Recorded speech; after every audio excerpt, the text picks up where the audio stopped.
Kita ini dipelihara Tuhan di saat masa kesukaran. Kalau bicara tentang kesukaran, ibu bapak yang saya kasih dalam Tuhan, ya, kita menjalani hidup selama kita lahir dan kita bertumbuh sampai sekarang ini, saudaraku, tidak ada orang yang pernah yang namanya terhindar dari yang namanya kesukaran kah, saudaraku, kesulitan kah, apakah itu kesusahan hidup kah, penderitaan kah, sakit penyakit kah, saudaraku. Itu yang namanya kehidupan.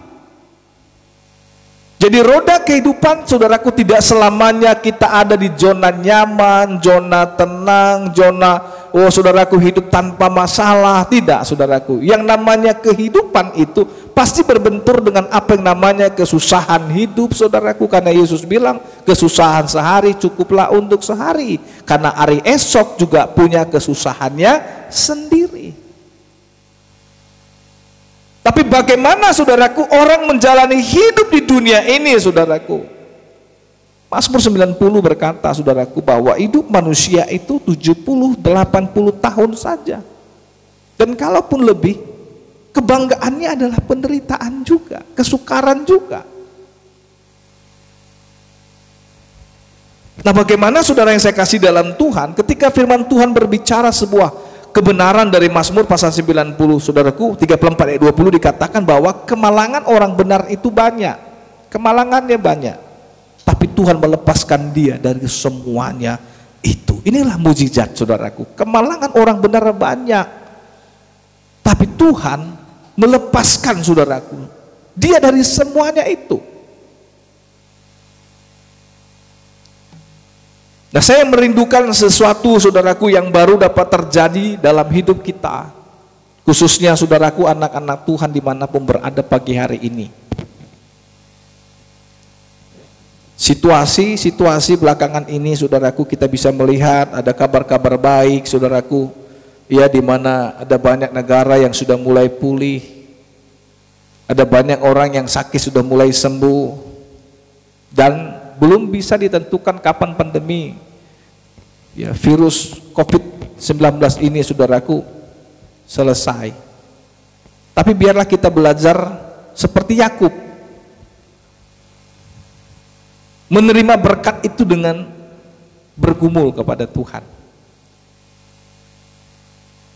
Nah, sehingga jemaat, saudaraku, mari kita bergumul menerima berkat dari Tuhan lewat ibadah hari ini. Saudara mungkin di rumah hari ini, saudaraku, beribadah mengikuti acara live streaming ini. Mari kita rindu, saudaraku, untuk kita bisa meraih, mendapatkan berkat Tuhan, perlindungan Tuhan, saudaraku, pemeliharaan Tuhan di tengah-tengah masa yang sukar. Alkitab menjawab firman Tuhan tadi, katakan, saudaraku, bagaimana kita bisa dipelihara Tuhan di masa-masa yang sukar. Firman Tuhan sudah jawab tadi, saudaraku. Taruh harapan kita kepada Tuhan. Jangan andalkan kekuatan kita. Jangan andalkan, saudaraku, selama ini memang semuanya seperti diruntuhkan, dirontokkan kekuatan kita. Ada orang yang selama ini membanggakan pekerjaannya, usahanya, bisnisnya, semua, saudaraku. Tapi dengan situasi seperti ini, seolah-olah, saudaraku, kita nggak bisa berdaya, saudaraku, untuk keluar dari masalah.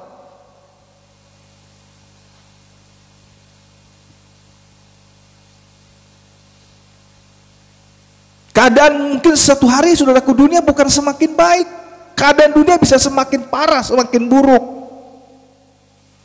Saudara bisa lihat di televisi di mana-mana, saudaraku, orang ketika mungkin dia nggak takut dengan virus, tapi, saudaraku, ada sesuatu masalah baru lagi, kelaparan di mana-mana. Minggu lalu kita belajar tentang masa yang disebut masa keheningan Tuhan. Seolah-olah Tuhan sela berdiam diri melihat keadaan dunia, sampai bangsa itu tertolong ketika mereka, saudaraku, membutuhkan seorang Mesias, juru selamat dalam kehidupan mereka.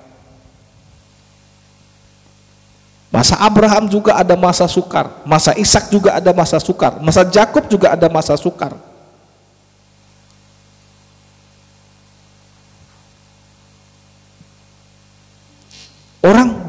berkumpul untuk bisa mencari makanan, saudaraku.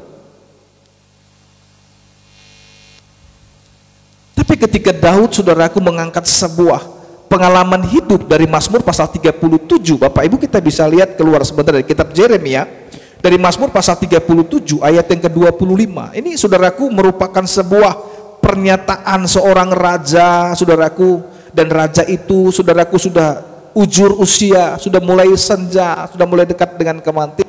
Dan Daud bilang begini dari Mazmur 37 ayat 25. Saya rindu Bapak Ibu juga yang mengikuti live streaming ini memperhatikan firman ini dengan baik.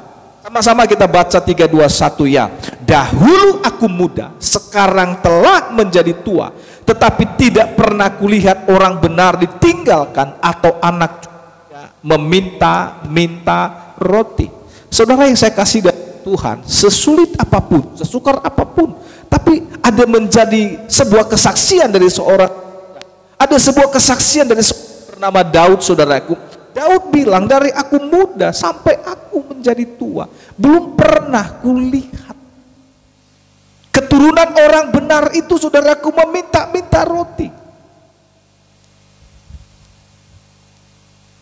Memang dengan situasi sekarang ini ekstrim sekali. Ayat ini, saudaraku, seolah-olah sedang bertolak belakang dengan keadaan, dengan situasi kehidupan kita saat sekarang ini. Tapi apapun yang terjadi, saudaraku, pola kita, patron kita, pegangan kita adalah kebenaran firman Tuhan.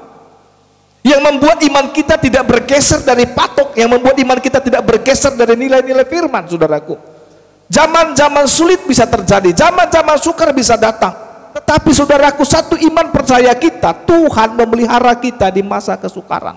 Ini yang menjadi pengharapan kita.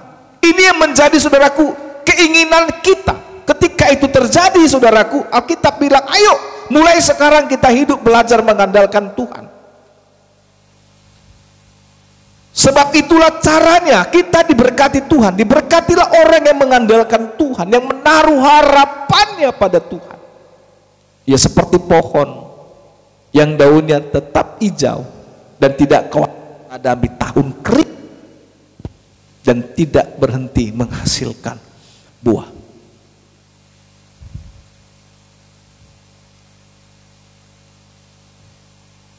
Kita nggak tahu musim besok tahun keringkah atau tahun berlimpah berkat.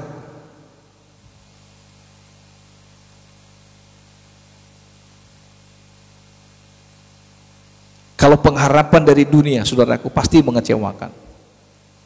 Tapi kalau kita membuat sebuah pengharapan kepada Tuhan, saya percaya kita akan belajar untuk kita tetap berharap sepenuhnya kepada Tuhan. Nah, saya mau masuk lebih dalam kepada firman Tuhan, saudaraku. Mari kita buka dari Keluaran pasal 2 ayat 23. Ini sebuah kisah nyata, saudaraku, dalam Alkitab. Bahwa kadang-kadang, saudaraku, seizin Tuhan, tantangan itu terjadi, masalah itu terjadi, saudaraku, supaya kita kembali berseru-seru kepada Tuhan. Ini masih seputar dalam kitab Keluaran pasal yang kedua. Kita akan perhatikan dari ayatnya yang ke-23. Musa diutus Tuhan. Lama sesudah itu matilah Raja Mesir. Saudaraku, perhatikan, Raja Mesir itu mati.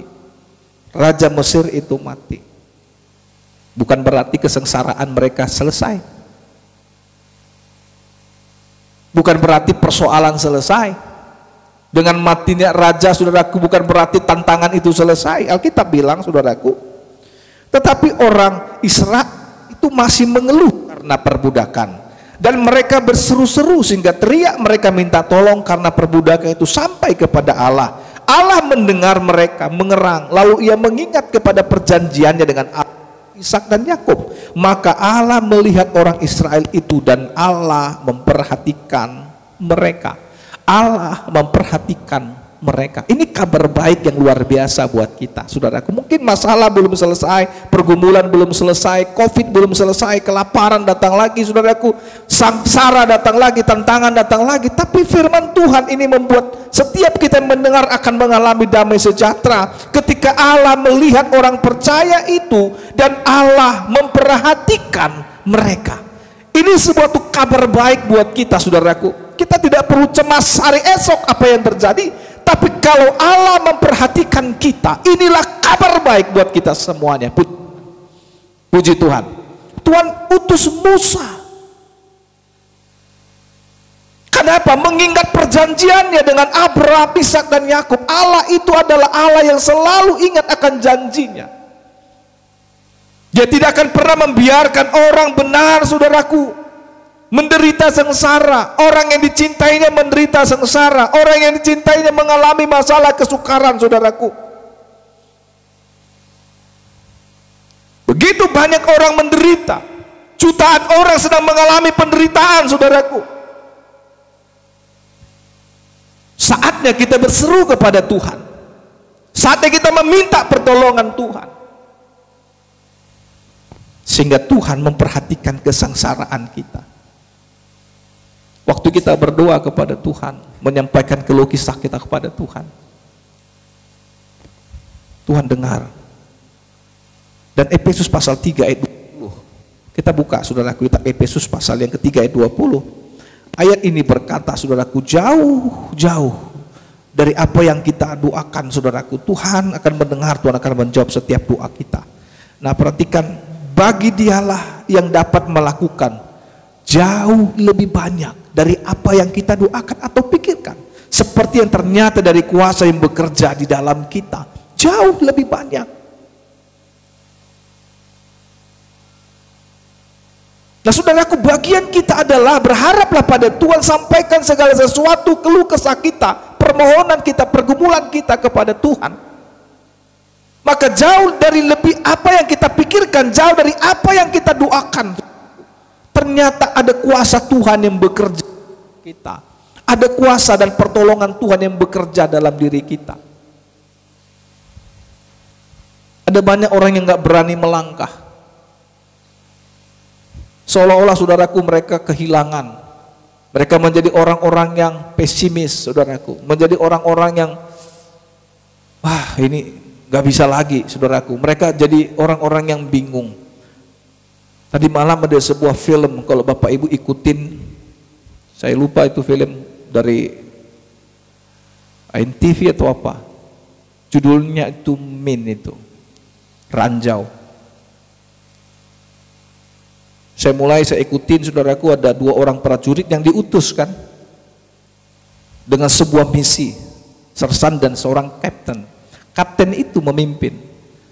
Tapi ketika, saudaraku, situasi mereka akhirnya gagal misi, saudaraku, mereka kedapatan, dan mereka diserang dan mereka melarikan diri.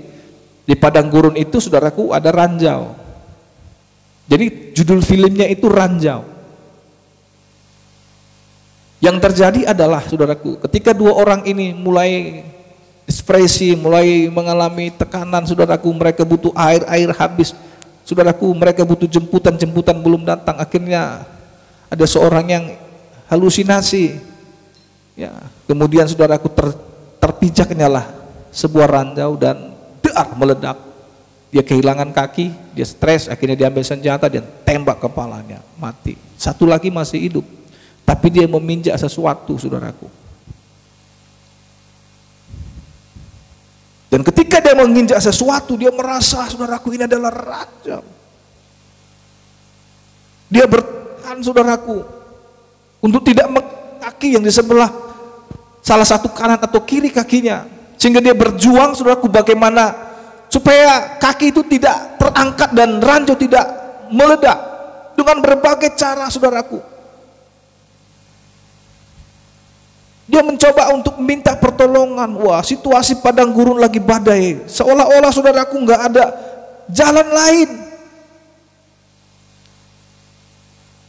Yang terjadi adalah satu malam dia bertahan, tidak makan, tidak minum, dengan kaki yang menopang dirinya. Dia tidak tidur. Pas dia mau tidur, ada binatang-binatang buas, serigala, ancaman, dan seterusnya. Berhari-hari sampai ilusinya, dia mulai bermimpi, dia mulai ilusi, saudaraku. Kenapa? Karena dia tidak menggerakkan kakinya.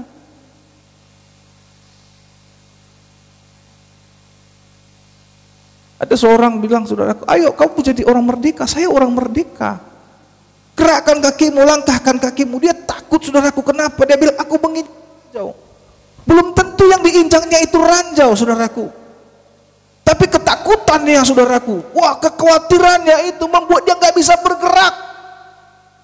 Dan saya ikutin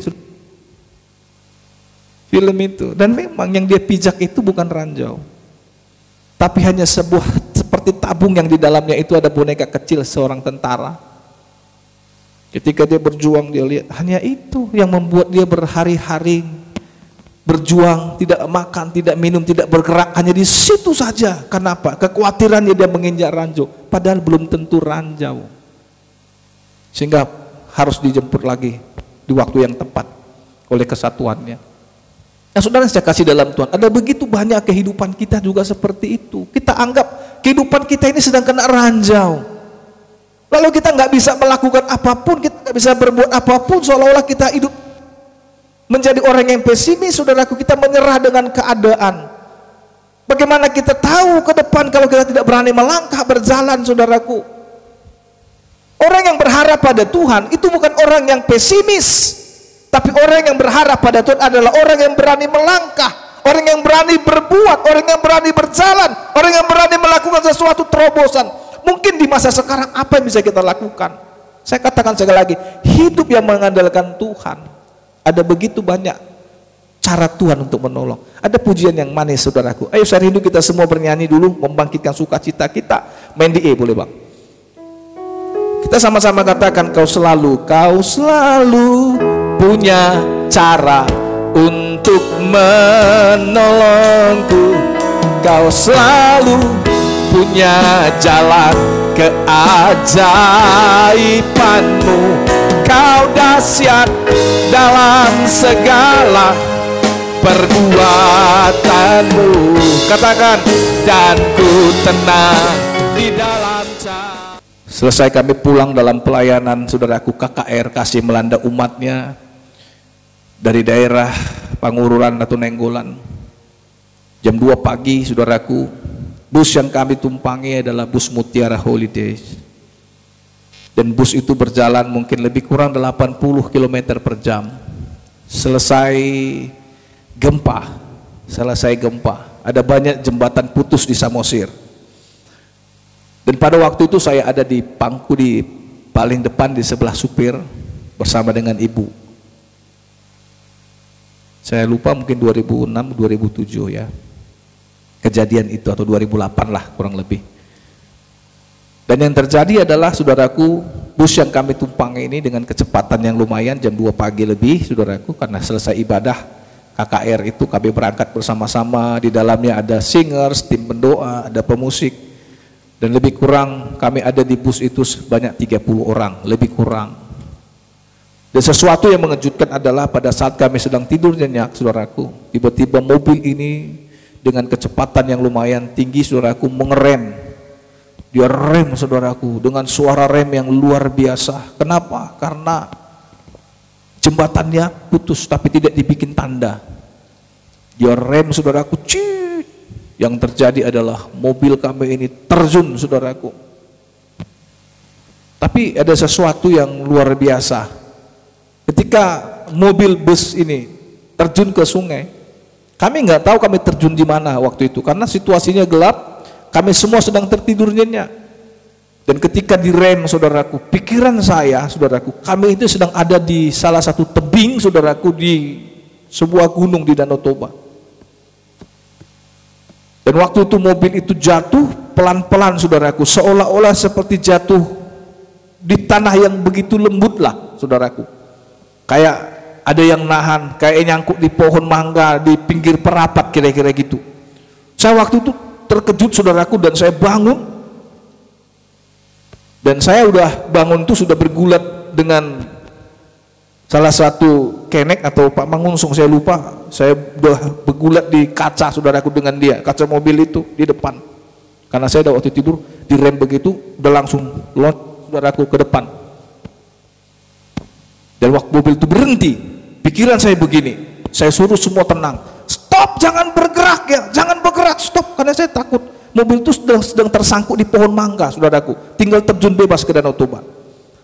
Tapi saudaraku, waktu itu saya coba membangunkan semangat saya waktu itu. Saya bilang sama, tenang semua.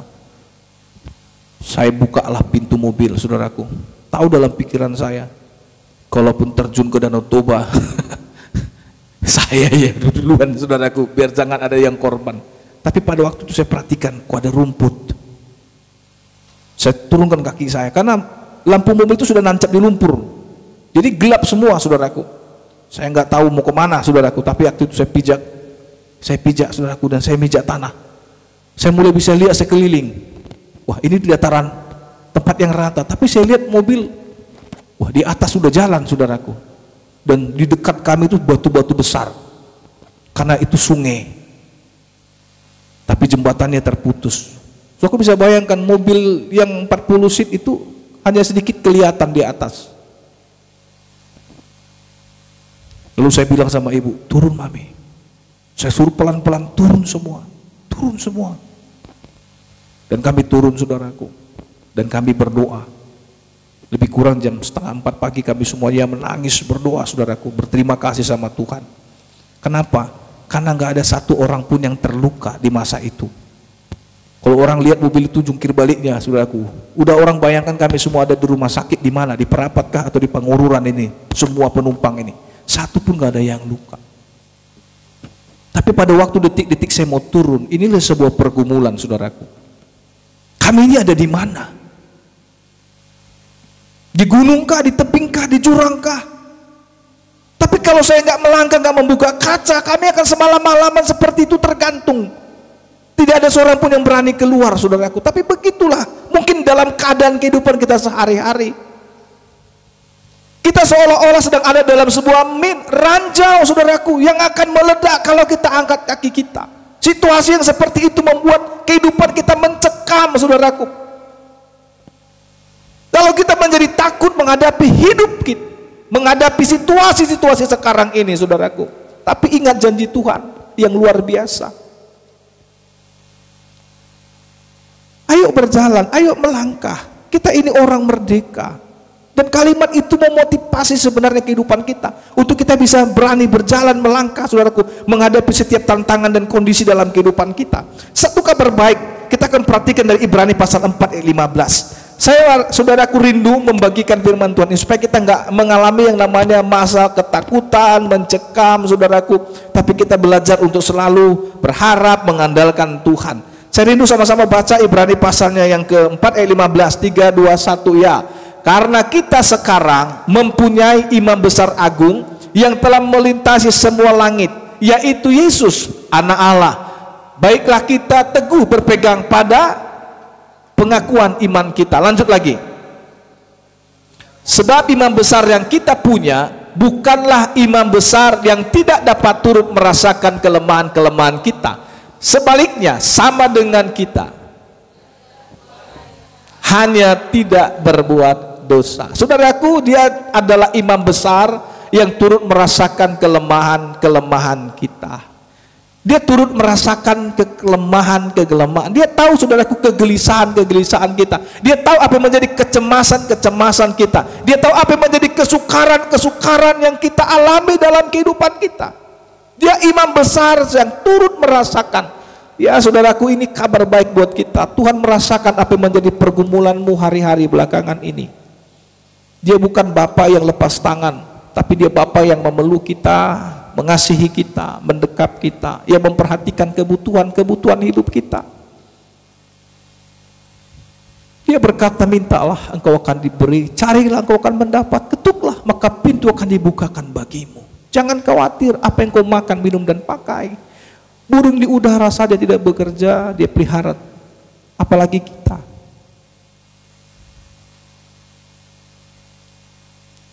Sehingga ketika kita beribadah, walaupun dalam ibadah sementara ini saudaraku, kita membuat ibadah dengan wilayah, dengan live streaming, supaya kita tidak merasa kosong, sepi, lalu kita merasa mencekam. Kita bisa mendengar kabar baik dalam ibadah. Kenapa? Ada imam besar agung yang hadir di tengah-tengah ibadah kita, turut merasakan kelemahan-kelemahan kita. Dia tahu kita lemah, dia tahu kita tidak berdaya, dia tahu kita dalam ketakutan, dia tahu kita dalam kecemasan, dia tahu bagaimana sedang berpikir hari-hari. Apa yang kita bisa makan besok, kita pakai besok saudaraku. Mungkin kita akan menjadi orang-orang yang berani melangkahkah, berjalankah, atau kita menjadi orang-orang yang seperti menginjak ranjau darat tersebut, gak bisa berbuat apa-apa. Tuhan bilang kita orang merdeka, melangkahlah.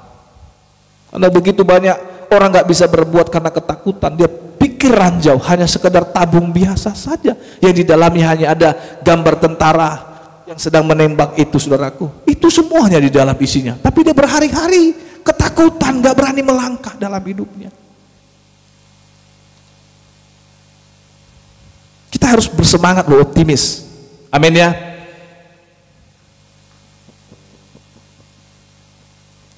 Saya selalu bilang orang bersemangat itu dapat menanggung penderitaannya. Gak usah takut, setakut-takutnya menghadapi COVID.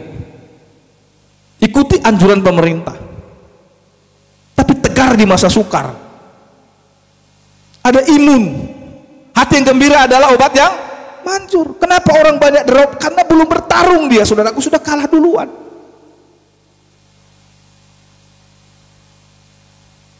Nah, makanya kita nyanyinya pun harus bersemangat, saudaraku. Lagu-lagu sukacita, supaya apa? Semangat, imun, saudaraku. Wah, itu meningkat. Jadi kata-kata pujiannya harus selaras juga, jangan seperti kawan WL dia. Bapak Ibu, kita harus berbahagia, bersukacita, amin. Hati kita gembira, amin. Amin, kata sebat. Mari kita bernyanyi, nungaluja au Tuhan radi mabain ing anakon. Orang bingung, saudaraku. Judul lagunya paten, tapi saudaraku, waktu dia bilang nungaluja au Tuhan radi mabain ing anakon, orang bingung, saudaraku. Motivasinya hebat, saudaraku. Ya kan, jangan takut, jangan bimbang, jangan khawatir. Amin. Amin. Mari kita bernyanyi nungaluja au Tuhan radi mabain inganakon. Kita punya imam besar yang turut merasakan kelemahan-kelemahan kita. Siapa penolong kita? Yesaya 63 ayat 9. Nah, ini luar biasa, saudaraku.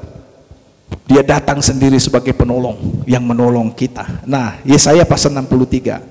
Saya rindu Bapak Ibu yang di rumah yang mengikuti ibadah ini, buka Alkitab saudara, kita akan sama-sama baca dengan keras firman Tuhan ini, saudaraku. Siapa yang menolong kita dalam kesesakan? Ayat 9. Sama-sama, Yesaya 63 ayat 9. 3, 2, ya. Dalam segala kesesakan mereka, bukan seorang duta atau melainkan ia sendirilah yang menyelamatkan mereka. Dialah yang menebus mereka dalam kasihnya yang mengangkat dan menggendong mereka selama zaman dahulu kala. Baik, saya minta ayat putih.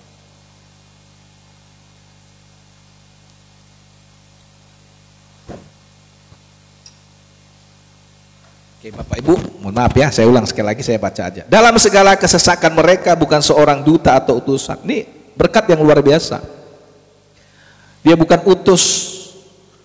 duta, utusan buat kita, tapi Alkitab bilang dia sendiri datang menolong kita. Siapa dia? Dia adalah mempelai pria surga kita. Amin. Dia adalah kekasih hati kita, saudaraku. Dia sendiri yang menyelamatkan mereka. Dialah yang menebus mereka dalam kasihnya, dalam belas kasihannya. Ia mengangkat dan menggendong mereka sejak zaman dahulu kala. Dia Tuhan yang tidak berubah dulu, sekarang, sampai selama-lamanya. Jadi Bapak Ibu, dia tahu kesusahanmu, dia tahu pergumulanmu. Dia nggak orang lain untuk menolong, tapi dia sendiri datang menolong kita. Bukan utusan, dia sendiri datang menolong. Jadi cinta Tuhan itu cinta yang luar biasa. Cintanya cinta mati. Di mana dia mati? Di kayu salib. Untuk siapa? Untuk kita. Ada pujian yang bilang, bukan seorang utusan dia berikan, dia sendiri datang tolongku. Apalagi itu? Kayak mempelai, tak pernah tinggalkan dan tak akan membiarkanku. Tuhanlah penolong dalam kesesakan, sudah sangat terbukti kasih setianya dan kasih sayangnya selalu ku rasa di setiap waktu. Saudara yang saya kasih dalam Tuhan, itulah kasih mempelai pria surga bagi kita. Itulah kasih Kristus buat kita. Kenapa kita takut, kenapa kita cemas, kenapa kita bimbang? Saudaraku, pertolongan Tuhan begitu ajaib buat kita. Dalam kesesakan, dalam kesukaran, Dia memberkati dan menyertai kita. Dia menolong kita. Dia memelihara kita. Tuhan begitu banyak cara untuk memelihara kita. Indonesia pernah mengalami krisis tahun 1998, saya kalau tidak salah waktu itu. Betul-betul saudaraku, kami pernah dalam masa kesukaran juga.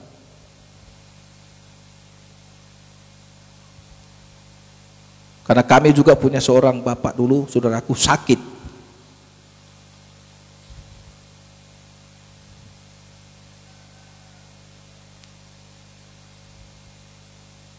Lalu bingung kan gimana makan. Sementara saudaraku, wah gaji juga terbatas. Kami masih sekolah.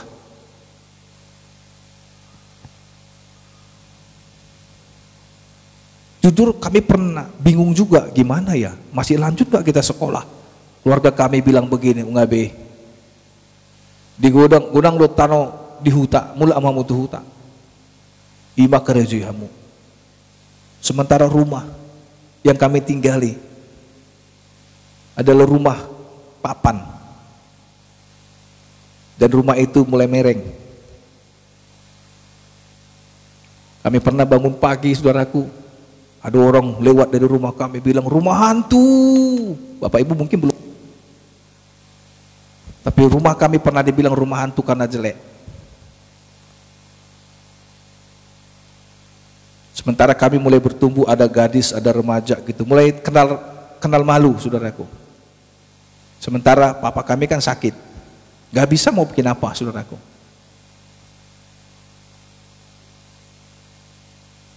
Tapi Tuhan kita, Tuhan yang memelihara dengan begitu ajaib. Masa itu saudaraku, justru masa sulit itu, orang sulit makan, orang sulit mencari sesuatu. Pada tahun 1998 itu saudaraku, kami mana melimpah. Kami nggak kenal ada seorang yang tiap hari memberkati kami. Tiap hari memberkati kami. Dia hantar makanan. Makanan itu bukan makanan biasa. Ayam-ayam yang nggak pernah kami dengar namanya. Entah fung hai apa saudaraku, entah apa itu. Dia selalu bawa makanan-makanan bagus yang bergizi. Dia selalu bawa minuman kaleng. Wah, minuman kaleng dia bawa saudaraku. Kami minum Coca-Cola, kami minum Fanta, kami minum Sprite saudaraku. Kami makan telur. Dia kasih berasnya bukan beras biasa saudaraku, beras yang enak. Tiap hari saudaraku, tiap hari. Berbulan-bulan saudaraku, tiap hari. Ada aja berkat yang dia kasih. Kalau tidak duit saudaraku, makanan, kami nggak kenal siapa dia. Sampai semuanya normal. Akhirnya dia tidak pernah datang lagi ke rumah. Jadi ini cara Tuhan memberkati dan menolong kita itu berbeda-beda. Sampai akhirnya kita bisa saudaraku berusaha buat kerajinan tangan. Dan kami melewati masa-masa krisis sampai bisa bangun rumah lagi saudaraku, memperbaiki rumah. Orang bilang, dari mana uang kalian? Dari mana kalian bisa hidup bertahan? Dari mana anakmu bisa sarjana? Dari mana? Semuanya dari Tuhan saudaraku. Amin. Ya, kami anak mama kan ada 2. Parmainnya juga saudaraku sama Helannya sarjana dan 2 S2, kan hebat. Dari mana saudaraku? Tuhan yang memelihara. Jadi kalau bukan Tuhan yang menolong di masa sukar, kita juga nggak tahu ini COVID ini kan membawa kita kepada masa sukar. Tapi janji Tuhan saudaraku, ini kabar baik buat kita. Dia datang sendiri, bukan utusan, tapi dia menolong kita sebagai mempelai pria surga yang memelihara kita. Jangan takut, jangan cemas. Amin Bapak Ibu. Dia imam besar agung yang hadir di tengah-tengah saudara yang hari ini beribadah, yang hadir di tengah-tengah kehidupan saudara yang hari ini membutuhkan pertolongan Tuhan. Dia tidak lepas tangan, dia tidak angkat tangan. Dia bilang ini masalahmu terlalu sulit, masalahmu terlalu sukar. Dia bukan seperti dokter yang selalu angkat tangan, dia bilang ini nggak bisa di sini kami tangani, ini harus keluar negeri, kami nggak sanggup, alat kami tidak ada. Saudaraku, bagi Tuhan tidak ada yang sukar. Satu kali orang datang kepadanya, kalau kau mau, engkau mampu. Tuhan bilang apa? Kalau kau mau. Apa yang sulit bagi Tuhan? Nggak ada yang sulit. Ajaib gak seorang janda dipelihara Tuhan, saudaraku, ketika janda itu belajar melakukan kebenaran firman Tuhan. Janda di Sarfat, saudaraku, yang hari ini makan besok mati. Alkitab bilang dalam kitab Raja-Raja, saudaraku, bagaimana dia berjuang, yang hari ini sudah hanya mengumpulkan beberapa kayu dan kemudian mengolah roti kecil itu, memberikannya untuk anaknya, dan dia hari ini besok mati, gak ada makanan lagi. Tapi ada seorang hamba Tuhan berkata beginilah, Bu, sediakanlah untukku dulu sebuah roti bundar kecil saja. Apakah hamba Tuhan ini nggak tahu kesukarannya? Dia tahu kesukarannya, dia tahu kesulitannya. Tapi ibu janda ini bilang begini, saudaraku, baiklah, karena itu firman Tuhan. Saudaraku, hari itu dia baru kenalan, tapi hari itu dia menjadi pelaku firman. Saya mau katakan Bapak Ibu yang mendengarkan firman Tuhan hari ini, ada berapa banyak kita sudah bertahun-tahun, saudaraku, jadi orang Kristen, tapi mungkin respon kita tidak seperti ibu janda di Sarfat. Sarfat ini bukan Israel. Sarfat ini adalah pusat penyembahan berhala. Ulangi, saudaraku, Sarfat itu bukan tanah Israel, tapi Sarfat atau Sidon, saudaraku, itu adalah pusat penyembahan berhala. Hari itu dia baru mengenal kata Tuhan, Yahweh, saudaraku. Tapi hari itu dia bilang, karena demikianlah firman Tuhan, aku lakukan. Diolahnya lah roti itu. Nabi itu bilang, kalau kau sediakan roti bagiku, minyak tidak akan habis, tepung tidak akan berkurang dan tempayan. Karena itu firman Tuhan. Dia respon, dia lakukan. Dia beri hamba Tuhan itu, seorang Nabi Tuhan itu, dan dia makan. Ibu ini kembali ke dapur, dia lihat ada minyak dalam tempayan, dia lihat ada tepung, diolahnya, mereka makan. Kalau dia kembali ke dapur, dia lihat lagi, saudaraku, roti tidak berkurang, minyak tidak habis, dia olah lagi, tepung nggak kurang, minyak nggak kurang. Sampai kapan? Sampai masa kesusahan itu berlalu. Karena Elia sudah menahan supaya tidak hujan selama berapa tahun? 3,5 tahun.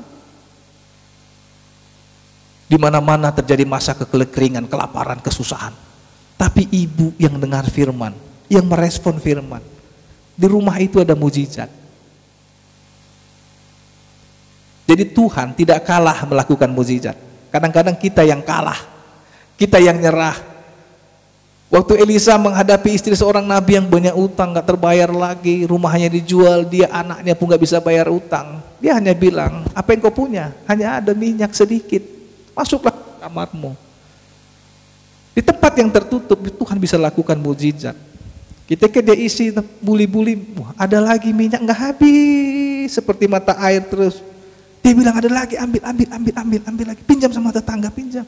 Saudaraku, semua tetangga dipinjamin tempayan. Tuhan bukan mujizat. Sampai anaknya bilang, ma, udah nggak ada lagi, udah habis semua. Nggak ada yang bisa dipinjam tempayan itu lagi. Saudaraku bisa bayangkan, kamar itu sekarang penuh dengan minyak. Yang kalah itu bukan Tuhan. Tapi waktu ibu itu bilang, stoplah dia karena sudah tidak ada tempayan lagi. Maka minyak itu berhenti mengalir. Bayar semua hutangnya dan dia hidup dari sisanya. Masa sukar pernah terjadi, kelaparan pernah terjadi, kesusahan pernah terjadi. Tapi Tuhan yang sama, yang tetap menyertai kita. Imam besar itu yang turut merasakan kesusahan-kesusahan kita. Kekasih hati kita mempelihara surga. Allah yang datang menyelamatkan kita, saudaraku, menebus kita dengan kasihannya. Makanya Tuhan belas kasihanmu, curahkanlah, berikanlah.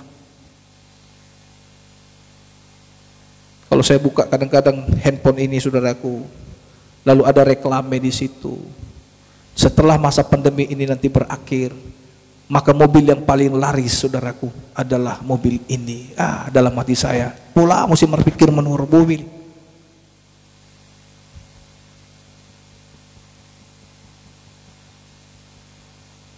Hanya beli beras aja, saudaraku, sudah syukur kalau bisa.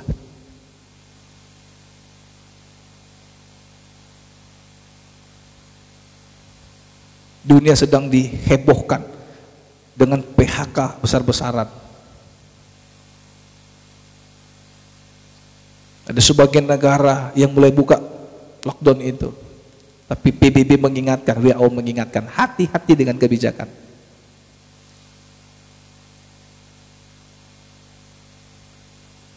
Tapi saya mau kabar baik buat kita hari ini, saudaraku. Apapun yang terjadi, kita punya Tuhan, kita punya kekasih hati kita yang tidak pernah meninggalkan kita. Amin, Bapak Ibu. Ya. Saya yakin COVID-19 mungkin bagi orang dunia itu sebuah kabar yang menakutkan, yang menggemparkan. Tapi bagi orang-orang percaya, bagi orang-orang yang hidup menaruh harapan pada Tuhan, saya yakin Tuhan memelihara kita, menjauhkan itu dari hidup kita. Karena malapetaka tidak akan menyentuh kita. Imanin itu, jadi sesuai dengan imanmu, saudaraku. Kita percaya ada imun yang meningkat, sukacita meningkat, semangat meningkat. Kita pun nggak sadar apakah waktu kita menghitung uang itu sudah kena COVID, tapi kita nggak sakit. Kenapa? Imun kita berperang dengan penyakit dan kita menang. Amin. Tapi kalau kita langsung takut, ya kita jadi sakit. Acim Sarah, acim, saudaraku. Ini masih acim, kalau itu udah kakek katanya, saudara. Udah ganti acim jadi kakek di sana. Saking parahnya, dia stresnya luar biasa, saudaraku. Hadapi aja dengan tenang, ya, dengan semangat. Nyanyikan lagu-lagu rohani setiap hari. Jangan lagu-lagu yang patah hati, ya, yang akan membuat semangat kita kembali bangkit. Kita percaya badai pasti berlalu. Amin. Tapi janji Tuhan dia dan amin buat kita, saudaraku. Ingat aja firman Tuhan ini. Kalau dia turun tangan, apa yang nggak selesai? Selesai semua. Izinkan Tuhan turun tangan dalam hidupmu. Sampaikan, Tuhan, hanya sedikit minyak, bawa kepadaku. Petrus bilang, saudaraku, orang yang dekat dengan dia, ini 5.000 orang kelaparan, Tuhan. Apa yang kau punya? Dia bawa dari anak kecil, 5 roti 2 ikan. Petrus bilang, geli dia, saudaraku, buat laporan. Gimana dengan 5 roti 2 ikan bisa makan 5.000 orang? Tuhan bilang apa? Bawa kepadaku. Diberkati Tuhan, semuanya makan dengan kenyang, sisa 12 bakul. Kalau semua kita serahkan kepada Tuhan, saya percaya, saudaraku, semua tantangan, masalah, kesukaran, badai dan tantangan apapun diselesaikan oleh Tuhan. Dia sendiri datang, dia sendiri turun tangan, campur tangan buat kita. Berdoa buat kota, berdoa buat bangsa, supaya COVID, badai, tantangan ini segera berlalu dari Indonesia. Saya percaya, saudaraku, Indonesia ini ada di hati Tuhan. Amin ya. Ada banyak anak-anak Tuhan yang berdoa, ada banyak anak-anak Tuhan yang mendoakan presiden, saudaraku, wakil presiden, menteri, gubernur. Kita dukung program pemerintah. Sehingga saya bilang kepada jemaat, tetap ikuti SOP, pakai masker kemana-mana. Jangan merasa hebat, ya, jangan merasa lebih kuat. Tapi imun dalam kita, sukacita kita yang orang dunia tidak punya, ada bagi kita. Saya percaya, saudaraku, obat belum ditemukan, tapi Tuhan sudah kasih imun. Itu obat yang paling manjur, kata firman Tuhan. Hati yang gembira adalah obat, tapi semangat yang patah keringkan tulang. Sukacitalah karena Tuhan, bergembiralah karena Tuhan. Demikianlah firman Tuhan buat kita pagi hari ini. Saya juga menyapa semua yang mendengarkan firman Tuhan ini, tetap tegar, tetap kuat di masa sukar, andalkan Tuhan. Ingat firman Tuhan dalam kitab Yesaya, saudara, bahwa dalam kesesakan mereka, dia datang bukan sebagai duta dan utusan, tapi dia sendiri datang menolong kita. Demikian, Tuhan memberkati. Mari bangkit berdiri, saudara.